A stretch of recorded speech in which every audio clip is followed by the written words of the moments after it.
अच्छा प्यारे,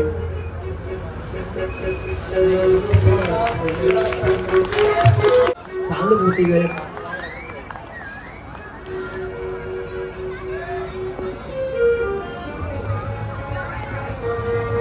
लक्ष्मण, आज जंगल में ये शोर कैसा हो रहा है? पशु कहाँ भागे जा रहे हैं? जरा आगे बढ़कर देखो तो सही, ये गर्दो गुबार कैसा छा रहा है? जो आज्ञा भ्राता जी।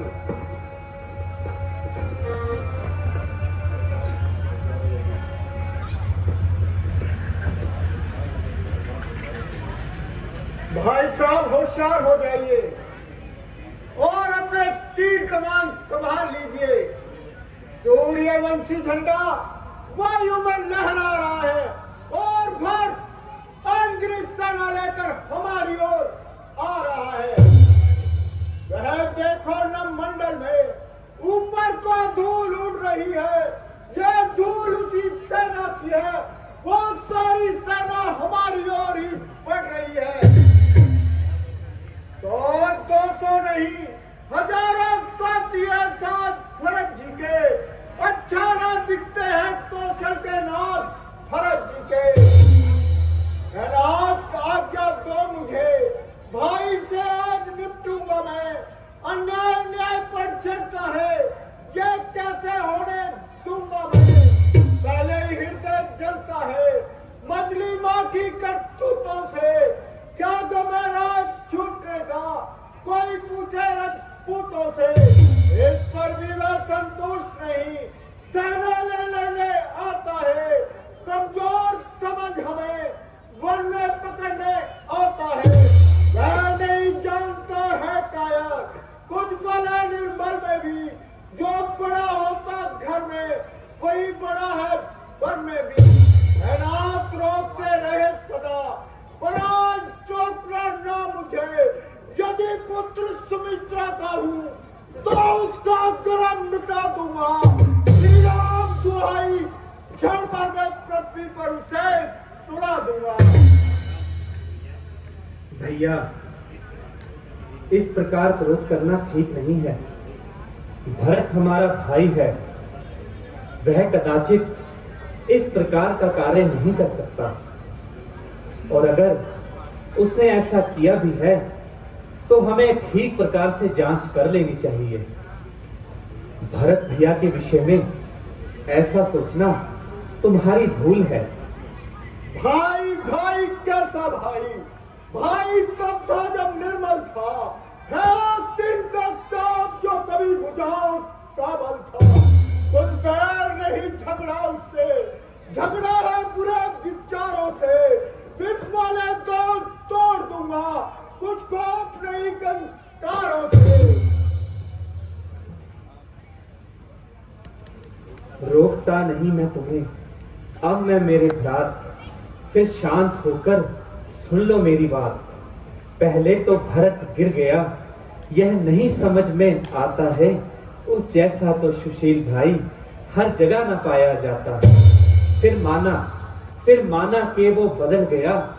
चाहता है निभाना मेल नहीं, तो उससे और उसकी सेना से जय पाना कोई खेल नहीं। तुम एक अकेले एक धनुष पर कब तक सम्मुख अड़े रह सकते हो? इतने दल वाले राजा से कैसे रण में लड़ सकते हो? लड़ सकता हूँ, कहूँ नवा कर मात। आप अपनी तो कह चुके, अब सुन लीजिए मेरी बात। जब तलक भरत था धर्म बाण, हम उसको दबा न सकते थे। मैं क्या सो लक्ष्मण भी उसको लड़ने में हरा न सकते थे। पर आज अधर्मी बड़ा वह है और अधर्म की उसकी सेना है। इसलिए धर्म का एक बाण उन सबका संहार कर सकता है। बदनाम समाधान हो गया, अब आज्ञा 2 दिन न चल रहा। अपमानित शत्रु का लहू भीतर ही भीतर उमड़ रहा। या तो यह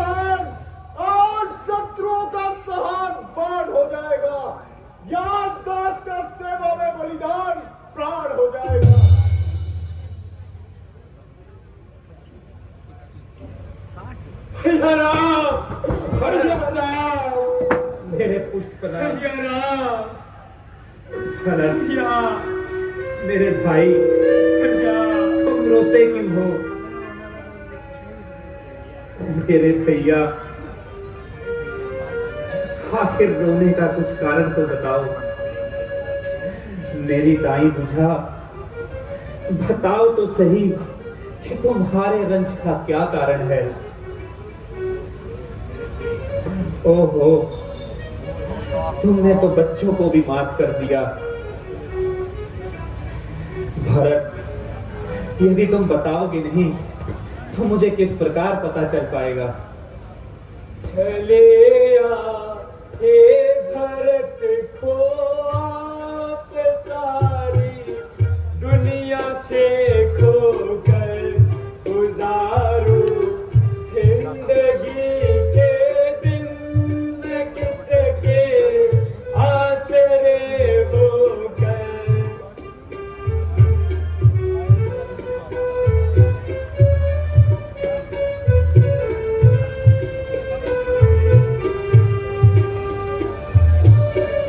बेचारा आपने यह क्या बिना सोचे बिना समझे निकल घर से चले आए।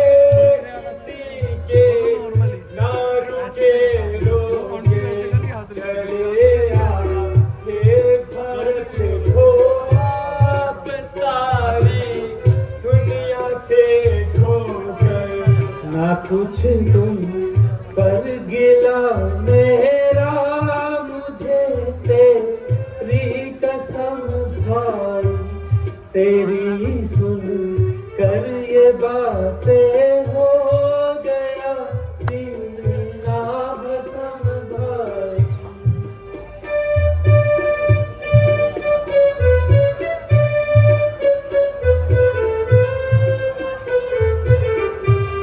तुम्हारी ओर से मुझको न कोई बदगुमानी है, नहीं मालूम तुमको हो गया कैसा रहम पाई। न कुछ तुम पर गिला मेरा, मुझे तेरी कसम भाई।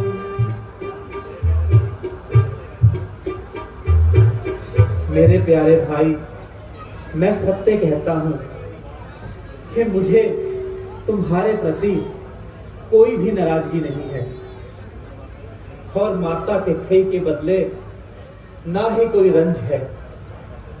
हाँ भ्राता जी, यह मेरे पूर्व कर्मों का फल है, इसमें आपका क्या दोष है? ओहो, ये तो शत्रुघ्न भी आ रहे हैं। भैया राम, शत्रुघ्न, भैया उठो भैया, तुम अपनी भाभी के साथ बैठो। एक शत्रुघ्न ही क्या, माता कौशल्या, माता सुमित्रा और गुरु वशिष्ठ के साथ मेरी जन्म की शत्रु भी आ रही है। अफसोस भरत कि तुमने समस्त कुल को कलेश देना मंजूर किया।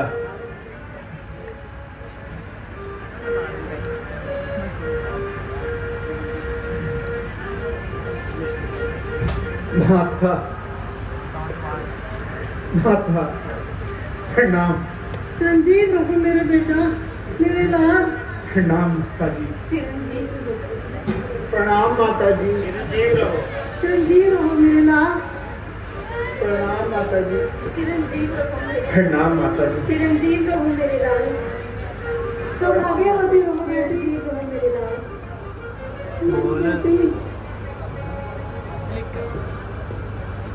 सदा सुहागन रहो मेरे बच्चे। सौभाग्यवती माता जी, आपने व्यर्थ ही दूर दराज के लिए परेशानी की। और आप इतनी दूर अपने राम से मिलने आई। माता, आप बोलती क्यों नहीं? कहिए, तबीयत तो अच्छी है? हाँ, अच्छी है। माता जी, आप अपने दिल में कदाचित किसी प्रकार का मलाल ना लाए और व्यर्थ ही अपनी तबीयत खराब ना करें। ये तो समय का चक्र था जो सामने आना था। आपका तो बस यूं ही बहाना था। ओ, कैसी गरीब है, बेचारी के मुंह में जवाब नहीं। भरत, खामोश रहो। माता जी के विषय में तुम्हें इस प्रकार नहीं बोलना चाहिए।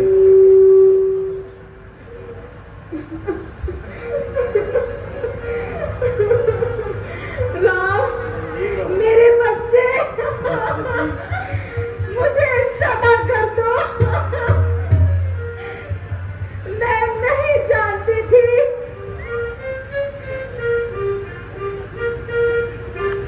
मैं नहीं जानती थी बेटा कि तुम ऐसे हो।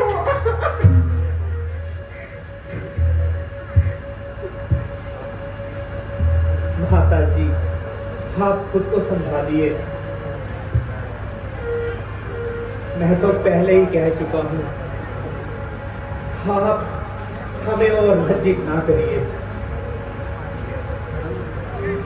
माता जी, आप निराश मत होइए। ये तो समय का चक्र था जो हमारे सामने आना था। आपका तो बस यूं ही बहाना था। माता जी, आप भी कुछ हाल सुनाइए। बेटा, अफसोस कि तेरे पिताजी नहीं रहे।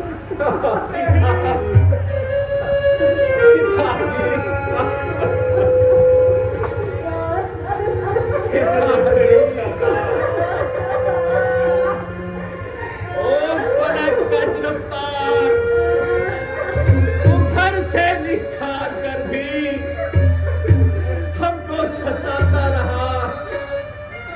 अफसोस के पिताजी का साया भी हमारे सर से जाता रहा।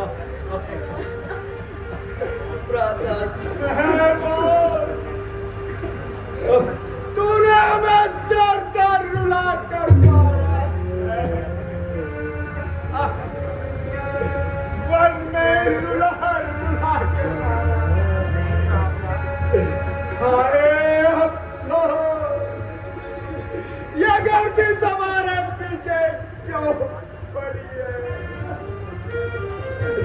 ओ फलक का गिरफ्तार,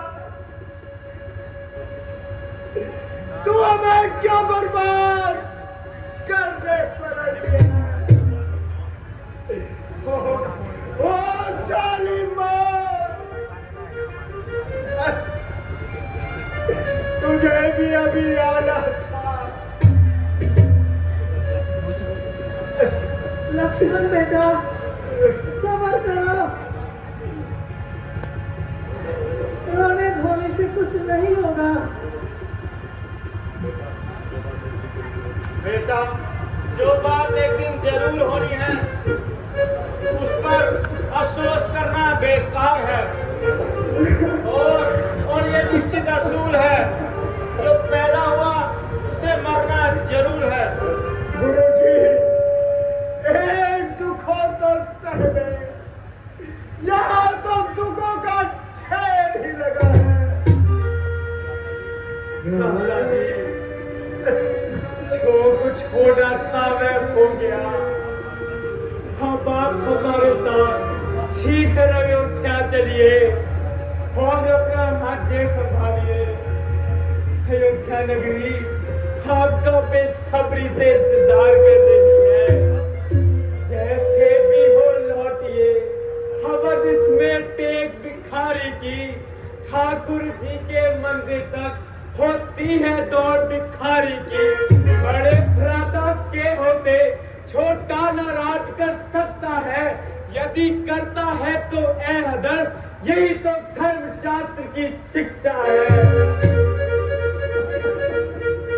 मेरे प्यारे भरत, तुम मुझसे बहुत प्रेम करते हो, ये मैं भली प्रकार जानता हूँ और तुम्हारे दिली अभिप्राय को भी समझता हूँ। लेकिन यदि मैं पिताजी के वचनों का पालन नहीं करूंगा तो केवल मेरी आत्मा ही नहीं, क्योंकि पिताजी की आत्मा को भी दुख पहुंचेगा। बहुत अच्छा, अगर आपका यह धर्म है तो मैं भी आपके साथ 14 वर्षों में इन्हीं वनों में रहकर आपकी सेवा करूंगा। तुम्हारा ये ख्याल धर्म शास्त्र की आज्ञा और पिताजी की आज्ञा के खिलाफ है। यदि तुम कहो कि लक्ष्मण और सीता साथ क्यों आए हैं, तो इसके लिए पिताजी का कोई खास हुक्म नहीं था। यदि तुम भी यहाँ डेरा लगाओगे तो माताओं को कौन संभालेगा? क्या राजपाट का कार्य यूं ही मिट्टी में मिलेगा? भरत बेटा, राम अपने प्रण से कदाचित पीछे हटने वाला नहीं है। धर्म पर अटल रहना वीर पुरुषों का लक्ष्य है।